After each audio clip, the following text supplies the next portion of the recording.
It is a chilling restraint on the right of free speech. The actions that I took were lawful, they were legal, and they were proper. In Texas politics, one subject and one mugshot captured just about all of the headlines this week. The criminal indictment of Governor Rick Perry. Good morning and thank you for joining us for State of Texas in Depth. I'm Josh Hinkle.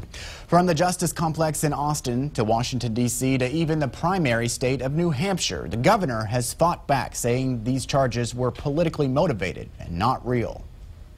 When David Axelrod, Lanny Davis, Alan Dershowitz, Jonathan Chatt all say that this is sketchy, outrageous, totalitarian, and McCarthyite, I agree with them. And that's just on the Democrat side of the aisle. Late this week, Perry told a crowd at the Heritage Foundation in D.C. that he will stand up to the charges. Prosecutors say he coerced Travis County's district attorney and abused his official powers over an alleged threat attached to a funding veto of the Public Integrity Unit. Texas Democrats in the state were quick to challenge the governor, some calling for him to resign, many insisting he pay for his own legal bills rather than letting taxpayers. Well, ultimately, the governor has to win two battles here. He's got to win a public perception, and he's got to win in the courtroom, and the governor will do whatever it takes to make it look like support is on his side. At the end of the day, the governor broke the law. He has two felony indictments that were brought down by a Republican judge. The governor has assembled quite a team of lawyers to represent him in this case. Here's a closer look at the makeup. The lead attorney is Tony Busby. He's a regent at Texas A&M University. In the past, he's donated money to Perry's campaigns. Also on the team, David Botsford, who was Perry's original Austin defense attorney.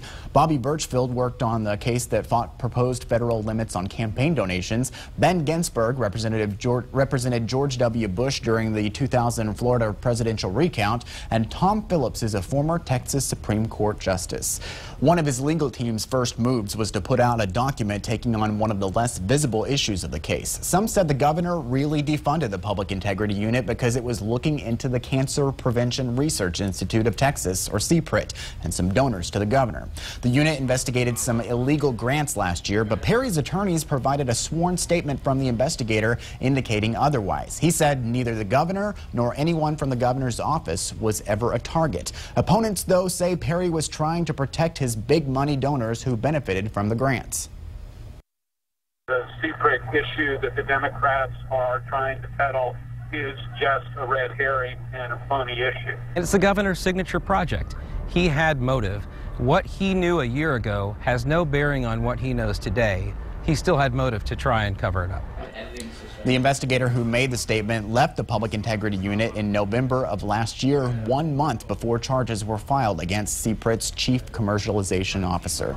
The group that filed the original complaint against Perry, Texans for Public Justice, has a history of going after Republican leaders. The group's research director tells us it's because Republicans hold most state positions.